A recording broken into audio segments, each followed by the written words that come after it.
Enfrentando y resolviendo una serie de problemas específicos que era indispensable resolver para poder continuar con el proceso este proceso sedimental de consolidación y construcción de un régimen democrático. El cambio político puede medirse a partir de la lógica de que hace 30 años había incertidumbre en las reglas, pero certeza en los resultados, y hoy hay certeza en las reglas e incertidumbre, como debe ocurrir en la democracia, en los resultados.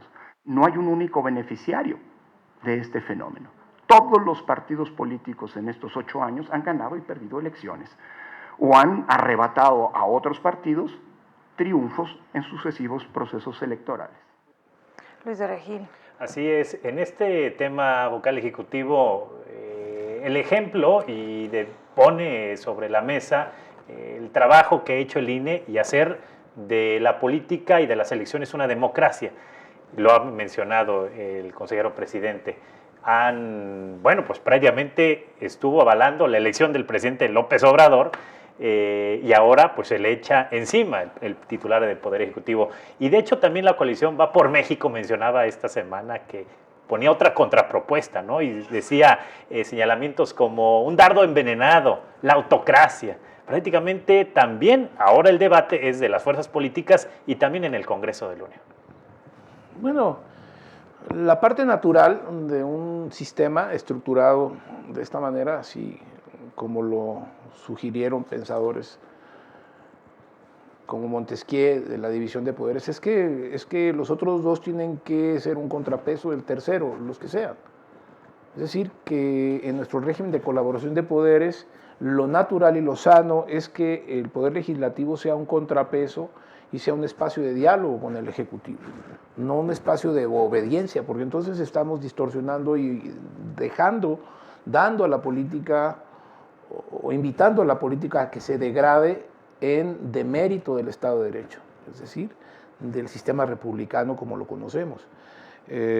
Me parece que debemos reconocer que es natural que los legisladores, las legisladoras, diputados o senadores se contrapongan y expresen sus ideas respecto de lo que propone el Ejecutivo. El Ejecutivo naturalmente tiene el apoyo de su partido, pero me parece que debemos regresar a una tónica sin victimizaciones tampoco, pues esto es política, pero una tónica de más mesura en el uso de algunas expresiones que no están en clave democrática, que no van con el contexto y con las condiciones de una sociedad que quiere ser democrática. Oiga, hasta llegamos a candidaturas independientes también en este ejercicio y acciones que hace el INE, ¿no? En diversos estados. Bueno, habría que decir también para quienes nos escuchan que en estos 3 INEs, desde que usted sabe que el Instituto Federal Electoral organizó sus elecciones del 91, el 94, el 97, el 2000, etcétera, hemos tenido los procesos más adelantados de América Latina y otras partes del mundo en materia de inclusión democrática. México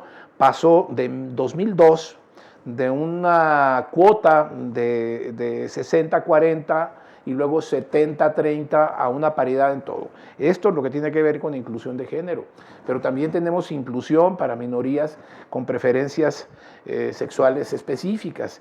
Tenemos también el concepto de la inclusión para los pueblos originarios, para los pueblos y comunidades indígenas, que ya tienen derecho a sus propias representaciones.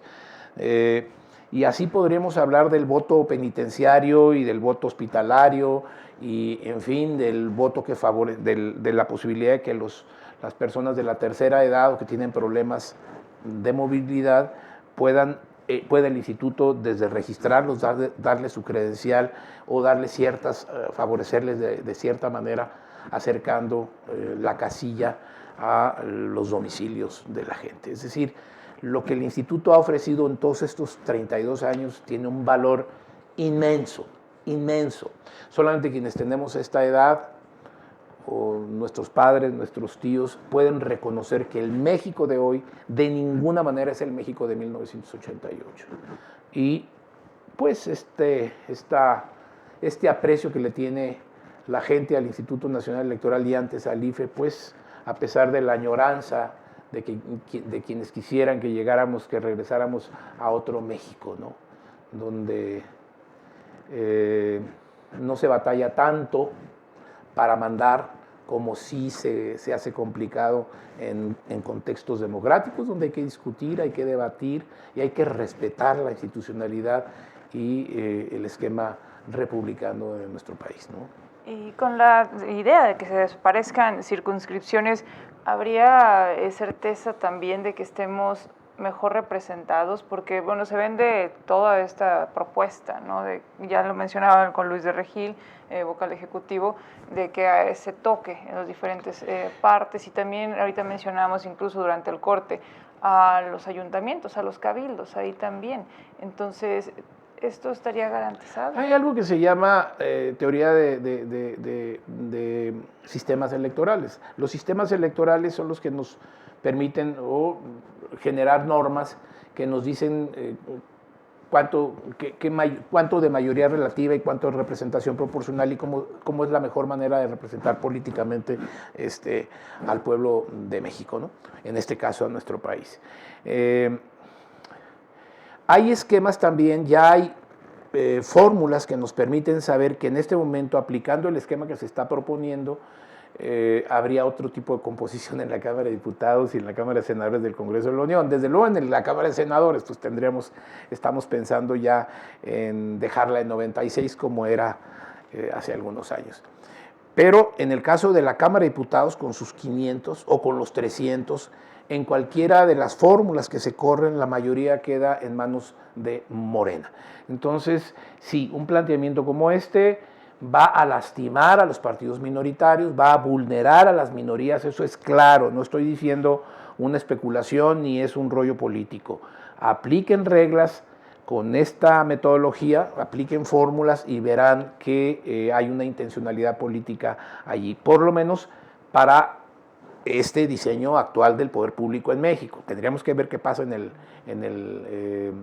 2024, pero en este momento no parece muy conveniente aplicar ese tipo de fórmula, que además está mal explicada en términos generales. Es decir, hay una desaparición de las diputaciones de mayoría relativa y hay una generalización, es decir, la aplicación de una fórmula completa de representación proporcional, que tiene que ver también con circunscripciones, y tiene que ver con listas, y tiene que ver con otros esquemas, pero tendríamos que revisar si podemos de veras lidiar con ese esquema, si es favorable, si nos conviene. Me parece que lo que hace falta antes es más diálogo. Estamos por cerrar en este espacio, nos queda un par de minutos. Así es, Paulina, gracias. Y los temas prácticamente en una hora es insuficiente y como dice el titular del Poder Ejecutivo a nivel nacional, quiere el asunto que se resuelva en un par de meses. Y esto, bueno, de hecho la oposición dijo nos vemos en agosto, ¿no? Para poner esa contrapropuesta de reforma electoral. Hay algunos que quieren retroceder, pero creo que hay muchos más que quieren que se avance en la política y en la democracia vocal. Bueno, sí, y ese es el valor de la democracia justamente. Y tenemos que tener cuidado con esto, a ustedes que nos escuchan. El valor de la democracia no es el centro, la clave de un sistema democrático no es que mande la mayoría. Dice, sí, cómo no, es que mande la mayoría, sí que mande la mayoría, pero a quien se protege es a las minorías. En todo esquema democrático debe respetarse a la minoría y reconocerse su derecho de convertirse eventualmente en una mayoría también, es decir, en este recambio que permiten los esquemas democráticos. Se trata siempre en las democracias de favorecer esquemas de inclusión y de cambio, de transformación, de avance, de paz social, de progreso y de escucharnos todos. Entonces no nos quedemos nada más con la idea de la mayoría manda y se convierte en una dictadura de todos los demás. Somos la dictadura de la mayoría, eso es serio. No habrá autocracia, ¿verdad? No, bueno, no, espero que no. Bien. Hemos llegado al cierre de Código 7 y estamos muy agradecidos, Luis de Regil y su servidora Paulina Rodríguez, con el vocal ejecutivo del INE en San Luis Potosí, Pablo Sergio Aispuro Cárdenas, por platicar durante esta noche de jueves de este 5 de mayo acerca de un tema que está vigente y que seguirá dando de qué hablar. Muchísimas gracias, Paulina, gracias, Luis de Regil. Y pues gracias a quienes nos ven, se están tomando este histórico día 5 de mayo, para escuchar pues estas disertaciones, estas charlas alrededor de una cosa que nos debe interesar a todos, nuestra vida social, nuestra vida política, nuestra vida pública. Gracias. Gracias de nueva cuenta porque ha sintonizado Código 7. Nosotros esperamos que descanse.